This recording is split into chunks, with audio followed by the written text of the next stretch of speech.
Hey everybody, Scout Crafty here again. It's Mosh Monday. Hope you had a great weekend. I had an exceptionally good weekend. I had to go to Home Depot on Saturday. Now, my Home Depot, I got to tell you, in my town was never a great Home Depot, but I usually go to the one up by my property upstate. But this one, I had to pick up a couple garbage cans. I don't want to lug them back from upstate in my car. So I said, I'm going to just get them here locally. So when I pulled into the Home Depot parking lot, when the wind is blowing a certain direction, the planes come in right over the Home Depot parking lot. Now, I live about a mile from LaGuardia Airport, a big airport here in the city. And when I was a kid growing up, you know, anybody in this, we were fascinated by airplanes because you'd see them landing so close. And to see those big lumbering 747s and big jets coming in so slow and how they don't fall out of the sky, it just makes you wonder. They're coming in so slow. And so when I was at the Home Depot, I saw the planes. They come in so close to the parking lot, you could literally throw a rock up and hit them. Check this out.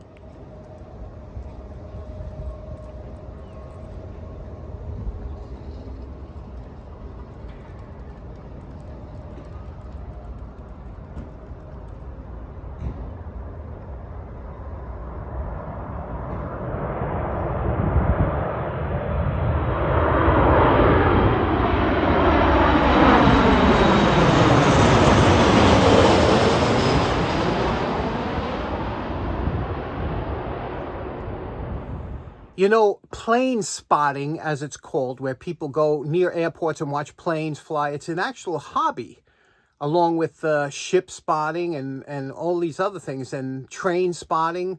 It's amazing, right? It is enjoyable if you really, and bird watching. But anyway, in Home Depot, I went in, I was pleasantly surprised. The last couple times I went in, it was always a mess. It was always garbage. They must have a new manager because whoever's running it is doing a good job. Everything was stocked well. The shelves were stocked. Also, it's the Christmas season coming up. So they have some fantastic stuff at the, you know, before Christmas. And even more so this year, look at some of these cool decorations I saw at the Home Depot.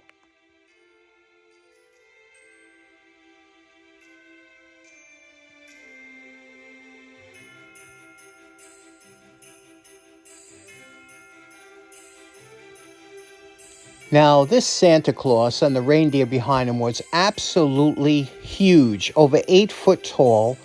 The one next to it's life size, so this is huge. And candy apple red, it was $300, but I couldn't make that for that kind of money. Same with the reindeer. This thing was bigger than an actual reindeer. I couldn't believe how tremendous these things were. You got to have a lot of room to store those off season, right? Or maybe I'll find one in the poor man's flea market after Christmas.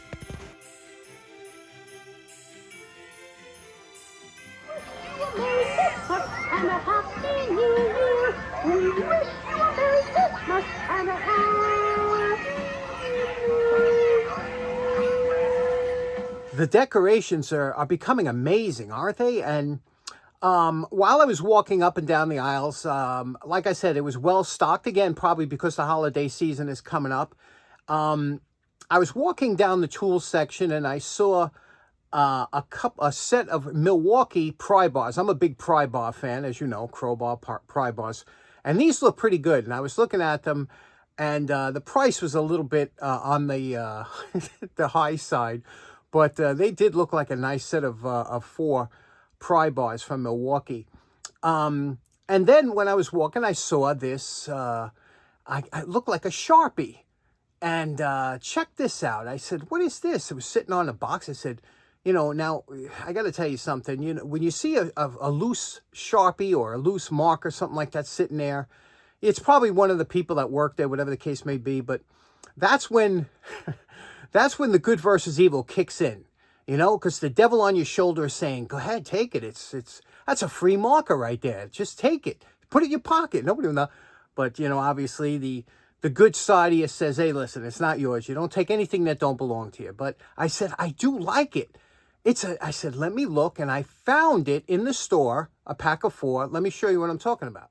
Now, I've always had kind of a love-hate relationship with the Magic Marker. I don't find too much magical about them. Basically, it's a felt applicator that's in a vessel that's filled with ink. And there's a lot of science I know that goes into them, but unfortunately, I don't think they perfected it because, you know, the markers, they dry out. The tip, it's either too thin, it's or too thick. It's never the right size for me. I don't know. Every time I try a lot of different ones, and I've tried a bunch of different ones. The paint markers are good for our lettering that we do on tools and things like that. But sometimes you need a marker for something to fill in a spot or whatever. I use them all the time. Like I said, I'm not a huge fan. And the Sharpies, I was never crazy about the Sharpies. It was you know, the tips were never the correct size for me. They dried out. If you tried to draw, by the time you finished writing your name, the last few letters were kind of dried out. It takes a while to resaturate that felt tip or whatever. I'm just not a huge fan. You know, what they're good for is if you're, depending on the surface you're writing. Now, every once in a while, you'll have to write something with a Sharpie onto a surface that the surface is really good for the Sharpie or whatever that your marker that you're using. Paper, remember old index cards used to have a gloss finish. The new ones don't. It's very hard to get a good index card today. First of all, index cards used to be made of cardstock, you remember? Now try and find an index card that is in paper stock with the index card, right, you know, stamping on it or letter or lines. You can't find a good index card today, but it's time for another rant. However, if you're writing on a package or something and there's tape over it, then the marker just goes so nice and smooth, you know, because it's gliding on that gloss finish, the way these markers really shine. Again, like I said, if you're writing on cardboard, corrugated cardboard, you know, it even makes that crazy sound, you know, you write on it. It's not a pleasant experience. It's like nails on a chalkboard. So when I saw this in that Home Depot, I went looking all over the store to find these, and lo and behold, I found this. I actually like this one pretty much. Let me show you a little bit about this. Now, the model is the Milwaukee Inkzall. It's got a few different features you'll notice right away. One, it has a hard cap clip on the top, not just a pocket clip. It's able to write on dust and wet surfaces or oily surfaces, which is interesting. It has a 72 hours. If you leave the cap off, it won't dry out. The ink is made in Germany, and the marker is assembled in China. So, as you know, as far as I'm concerned, it's made in China. But let's take it out and let me show you what this has. Now, the first thing you'll notice, it has kind of a textured feel to it and a comfortable feel. And you can see here's that hard hat and pocket. You can also, you put it in your pocket this way, but that little edge there allows you to put it onto the edge of your hard hat if you had to. It's got a lanyard hole on the cap if you want to have it like around your neck and pull it out that way. It has a positive click. Listen to when you open it and close it. Listen. Hear that positive click? You don't get that with a Sharpie. With a Sharpie, when it closes, it's quiet. This here has got that, and again, you could stick it on the back. It's not coming off the back. As far as writing goes, this has I like the thickness of this tip. It's thick enough that you could see, and it doesn't bleed like the Sharpie. The Sharpies bleed a lot. And again, if you're writing on this kind of surface, remember when we did with the Sharpie, the color got kind of, you see how the coloring, it gets kind of faded. This maintains, even on this tape, it maintains its darkness. I actually I like it. I like it a lot. I picked it up in there, I was playing with it, and that's what made me want to pick it up. So, Milwaukee Fine Point Inkzall, what's your opinion? What do you think?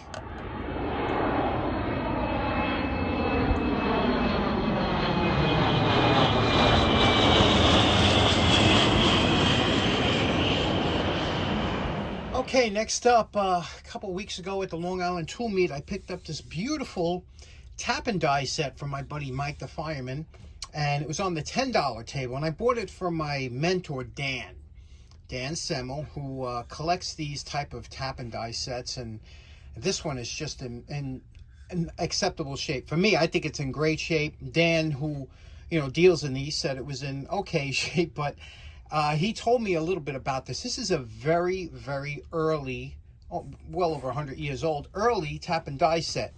Now, I mistakenly said it was a Greenfield, but it's actually a Wiley and Russell. And if you see here right there, I don't know if you can make that out. It says Wiley and Russell Manufacturing Company, Greenfield, Massachusetts. Now, Dan was giving me some of the history, amazing history of how the whole tap and die manufacturing started, and how competitive it was and whatnot, and how many were churning out sets and things like that. Now, this particular set here, Dan knew all about it, and there's some certain things, and I didn't touch it for the simple reason that I'm going to show you what a museum quality restoration looks like. That's what Dan does. Dan takes them and puts them out, and maintains all the value. Whereas me, I tend to, that's why I only work with kind of junky tools, because I'll take it to a wire brush or the belt set, which they would never do.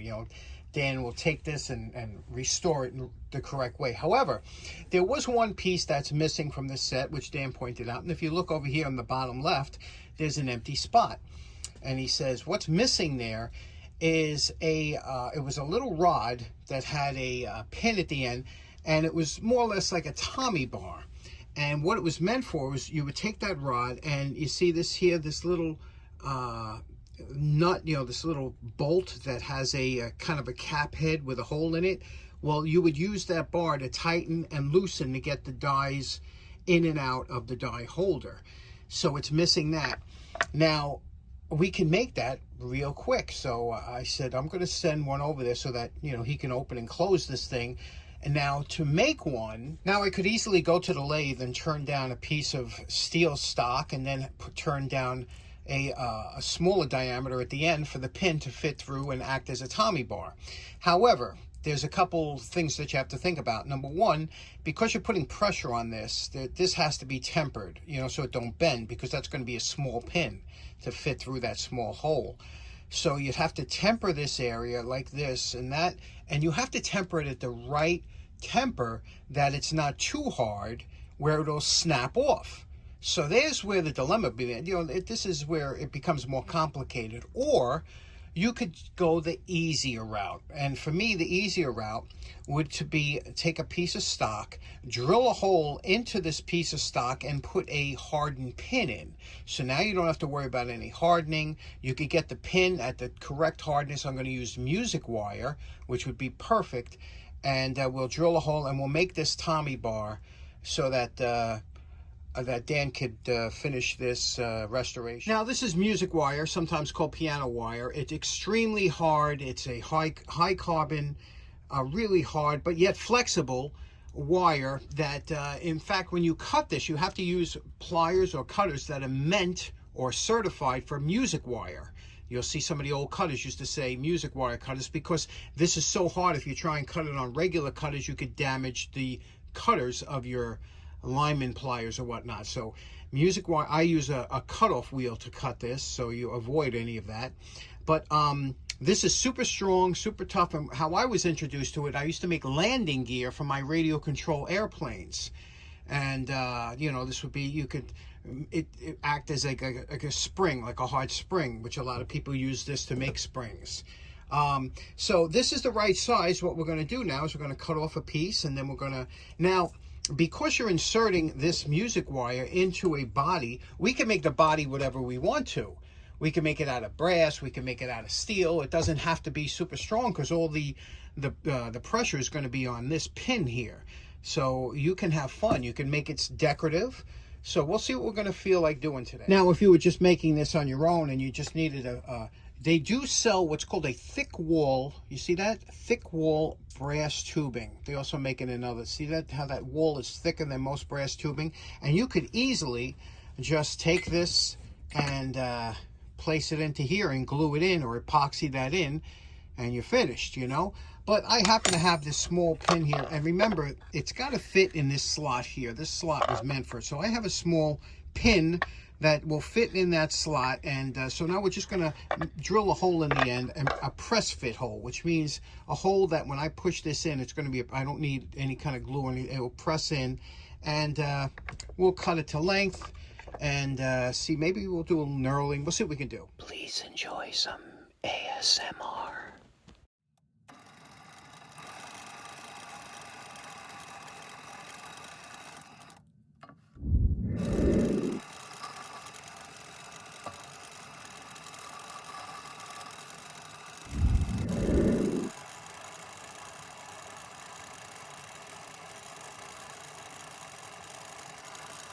And we're calling this project done. What do you think of this here?